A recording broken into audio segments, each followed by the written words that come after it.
सवाल की तरफ। In which of the following movement did Mahatma Gandhi make the first use of hunger strike as a weapon? निम्नलिखित में से महात्मा गांधी ने पहली बार ऐसा आंदोलन कौन सा किया जिसको उन्होंने तलवार की तरह यूज किया है, जिसको उन्होंने हथियार की तरह यूज किया? तो दोस्तों बता दो।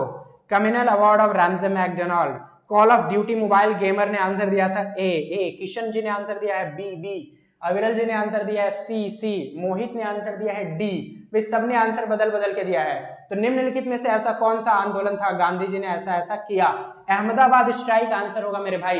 अहमदाबाद मिल स्ट्राइक, मजदूरों की हड़ताल थी। मिल थी कॉटन की, कॉटन यानी कपास, कपास यानी रुई। समय था 1918 और यहाँ पे गांधी जी ने आमरण अनशन किया, भूख हड़ताल कर दिया और उसको इस्तेमाल किया किस तरह से? हथियार की तरह से। भाई मिल स्ट्राइक, मिल मजदूर जाएंगे नहीं, फैक्ट्री रुक जाएगी, अंग्रेजों के अंडर में थी, इनको प्लेग व्लेग का बोनस मिलना था, कुछ भी इनको नहीं मिल रहा था। गांधी जी सीधे पहुंचे कि इतना परसेंट बोनस चाहिए तो चाहिए, और उसको मान लिया गया। कारण भी क्या था, क्यों मान लिया गया? क्योंकि वर्ल्ड वॉर चल रहा था भाई 1918 के समय, फर्स्ट वर्ल्ड वॉर। अंग्रेजों ने इनकी पूरी बात मान ली। चलो अहमदाबाद मिल स्ट्राइक हो जाएगा आंसर। नए सवाल की तरफ बढ़ते हैं। Who led the salt Satyagraha movement with Gandhi ji? Gandhi ji के साथ नमक सत्याग्रह आंदोलन का नेतृत्व और किसने किसने किया था? गांधी जी जब गिरफ्तार हुए थे तब तो उन्होंने तैयब जी को दे दिया था अपनी लीडरशिप। यहाँ पे और गांधी जी के साथ कौन था? Shrimati Annie Besant, Mridula Sarabhai, Muthu Lakshmi, Sarojini Naidu. सरोजनी नायडू, बोलो आंसर क्या हो जाएगा? क्वेश्चन नंबर 7 आंसर बताओ। Cotton mill strike. अरे वाह, राधा सिंह क्लास में मौजूद है, सपना पांडे मौजूद है, तान्या जी मौजूद है। ठीक है, अगर आपको मजा आ रहा हो तो एक बार शेयर कर दो और लाइक जरूर कर देना। वीडियो को लाइक तो करना बनता है। चलो बताओ क्वेश्चन नंबर 17 आंसर बता दो इसका, जिसको भी आंसर आता हो, जिसको आंसर आता हो जल्दी जल्दी बता दो मेरे भाई, समय बहुत कम है। ठीक है, समय बहुत कम है। 12 मार्च 1930 को नमक सत्याग्रह शुरू हुआ था। 12 मार्च 1930 को नमक सत्याग्रह शुरू हुआ था। जल्दी से जल्दी आंसर बताओ। 48 जिला होते हुए गया था, 23 दिन की यात्रा थी, 48 गांव से गुजरा था ये यात्रा। और शुरू में 78 लोग पार्टिसिपेट किए थे। 78 लोग पार्टिसिपेट किए थे। सरोजनी नायडू आंसर होगा इसका। सरोजनी नायडू। शुरू कब हुआ था नमक सत्याग्रह?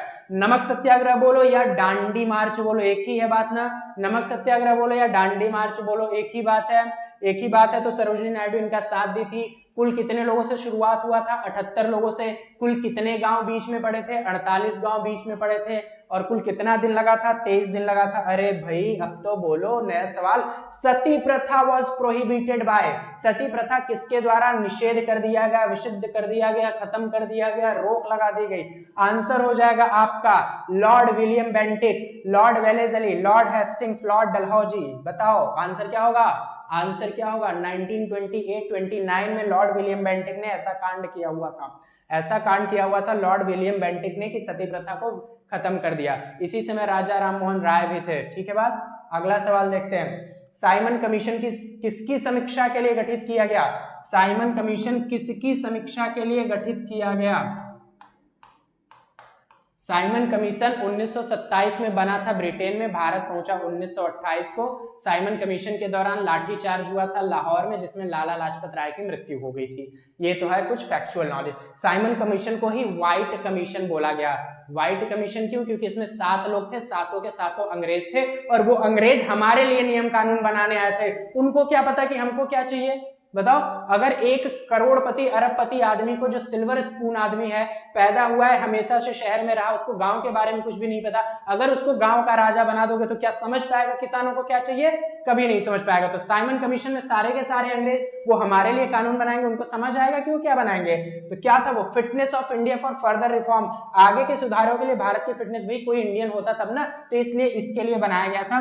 भारत में नए संविधान की शुरुआत करने के लिए, नए तरीकों की शुरुआत करने के लिए साइमन कमीशन 1927 में बना था, ब्रिटेन में, आया था 1928 में इंडिया में। अगले सवाल की तरफ बढ़ते हैं। अगला सवाल देखिए कुछ यूं रहा। When was the first train steamed off? Bharat में पहली ट्रेन कब रवाना हुई? पहली ट्रेन भारत में कब चली थी? भारत में पहली ट्रेन लॉर्ड डलहौजी के शासनकाल में चली थी। समय था 1853। ये चली थी बोरी बंदर से लेकर थाने के बीच में। बोरी बंदर मुंबई का ही पार्ट है। बोरी बंदर से थाने के बीच में 34 से 35 किलोमीटर लंबी ये यात्रा थी दोस्तों। 1853 में चली हुई थी। याद है ना? पता ही होगा, बहुत ज्यादा महत्वपूर्ण क्वेश्चन है। अगला सवाल।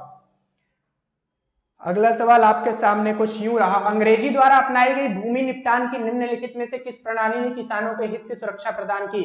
देखो भैया, मद्रास का एक सेटलमेंट हुआ था, रैयतवाड़ी सेटलमेंट ऑफ मद्रास। इसके द्वारा किसानों को और ज्यादा इंटरेस्ट मिला कि खेती बाड़ी करें और लगान उसकी मद्रास के लिए कम कर दी गई थी। इसलिए आंसर क्या होगा कि अंग्रेजों ने मद्रास की रायतवाड़ी बस्ती का जो भी सेटलमेंट था उसको एक्सेप्ट किया, उसको माना और किसानों के हित के लिए कार्य किया। आंसर होगा B, answer B, answer B. नया सवाल, when was first telegraph line started in India? Telegraph line पहली बार भारत में कब शुरू की गई? मेरे भाई टेलीग्राफ लाइन भी बिछाने का कार्य किसने किया था? लॉर्ड डलहौजी ने। आंसर 1851। जल्दी जल्दी आंसर करते रहो मेरे दोस्तों। क्वेश्चन नंबर 22 का आंसर करना है आपको, 22 का आंसर करना है। 1851 में कलकत्ता में बिछी थी पहली टेलीग्राफ लाइन। ठीक है बात, तो अगले सवाल की तरफ बढ़ते हैं। When did the British government start ruling in India directly? British government ने भारत पर पूरी तरीके से सीधे तरीके से कब शासन करना शुरू कर दिया? After the battle of Plassey. Plassey की लड़ाई हुई थी 1757 में 23 जून को लॉर्ड क्लाइव और सिराजुद्दौला के बीच में।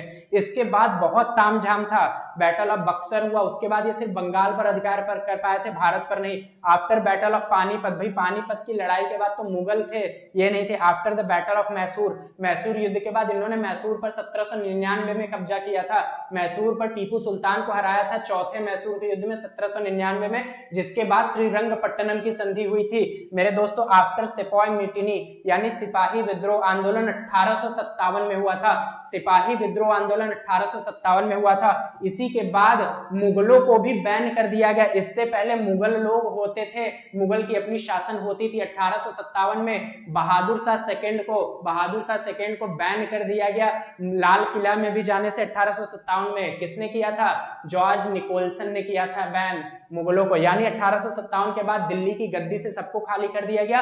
1857 के बाद से 1858 में एक एक्ट आया है और इसी समय से भारत पर डायरेक्टली राज किया है अंग्रेजों ने। ठीक है बात, वायसराय बन गए हैं Lord Canning. Lord Canning viceroy बने हैं इसी विद्रोह के बाद, सबसे पहले वायसराय वही थे। चलिए अगला सवाल, what did the Hunter commission appointed by the viceroy? Viceroy द्वारा हंटर आयोग क्यों नियुक्त किया गया? मेरे भाई, हंटर कमीशन बनाया गया था जलियांवाला बाग हत्याकांड की जांच के लिए। 13 अप्रैल 1919 को जलियांवाला बाग हत्याकांड अमृतसर पंजाब में हुआ था। ठीक है बात, सैफुद्दीन किचलू को गिरफ्तार जब किया गया था उसके बाद विद्रोह हुआ और उसके बाद 13 अप्रैल 1919 को जलियांवाला बाग हत्याकांड हो गया था। इसमें गोली चलाई गई, बहुत सारे हजारों लोग मरे, जिसके लिए कमीशन बिठाया गया हंटर आयोग। लेकिन इंडियन नेशनल कांग्रेस ने हंटर आयोग की जो भी कंक्लूजन निकल गया, निष्कर्ष निकल गया, उसको नहीं माना। तो एक नया कमीशन बैठाया गया जिसकी अध्यक्षता मदन मोहन मालवीय ने की थी। चलिए अगला सवाल देखते हैं। Who was the chairman of union power committee of the constituent assembly of India? संविधान सभा की संघीय शक्ति यूनियन शक्ति का अध्यक्ष कौन था? दोस्तों कौन हो जाएगा? जहां भी यूनियन मिल जाए, जहां भी संघ मिल जाए, उसका आंसर हो जाएगा पंडित जवाहरलाल नेहरू। संविधान सभा में जहां भी संघ मिल जाए उसका आंसर हो जाएगा पंडित जवाहरलाल नेहरू। भीमराव अंबेडकर ड्राफ्टिंग कमेटी यानी मसौदा समिति यानी प्रारूप समिति के अध्यक्ष थे। अलाद कृष्ण स्वामी उसी प्रारूप समिति के एक मेंबर थे। चलिए अगला सवाल देखते हैं। From where did Acharya Vinoba Bhave start the individual Satyagraha in 1940? आचार्य विनोबा भावे ने 1940 में व्यक्तिगत सत्याग्रह कहां से शुरू किया? आंसर हो जाएगा पावनार इन महाराष्ट्र। महाराष्ट्र में एक जगह है पावनार, यहीं से दो ही लोग इंडिविजुअल सत्याग्रह शुरू किए थे, एक तो विनोबा भावे, एक तो जवाहरलाल नेहरू। समय था 1940। जवाहरलाल नेहरू और विनोबा भावे दोनों ने शुरू किया था। पहले इनको गिरफ्तार किया और बाद में जवाहरलाल नेहरू को गिरफ्तार कर लिया गया। जगह क्या हो जाएगा? पावनार इन महाराष्ट्र। 1940 में इंडिविजुअल सत्याग्रह, ठीक है, व्यक्तिगत सत्याग्रह शुरू हुआ था। उम्मीद करते हैं समझ में आ रहा होगा। देखिएगा आपका सवाल आपके सामने, विच British governor general introduce postage stamps in India? किस ब्रिटिश गवर्नर ने डाक टिकट की शुरुआत की? भाई ट्रेन चलवाया, टेलीग्राफ लाइन बिछवाई, डाक टिकट की शुरुआत भी इसी ने की थी। राज्य हड़प नीति की शुरुआत भी इसी ने की थी। कौन था वो व्यक्ति? लॉर्ड डलहौजी। बोलो लॉर्ड डलहौजी। कब? 1851 से शुरू हुआ था, 1853-54 तक चला था ये। अगला सवाल, the original name of Swami Dayanand Saraswati? Swami Dayanand Saraswati का ओरिजिनल नेम, ये वही व्यक्ति हैं जिन्होंने गो बैक टू वेदास का नारा दिया था। ये वही व्यक्ति हैं जिन्होंने आर्य समाज की स्थापना की थी। ये वही व्यक्ति हैं जिनके बचपन का नाम था मूल शंकर। इनके बचपन का नाम था मूल शंकर। मेरे प्यारे साथियों, मेरे प्यारे भाई,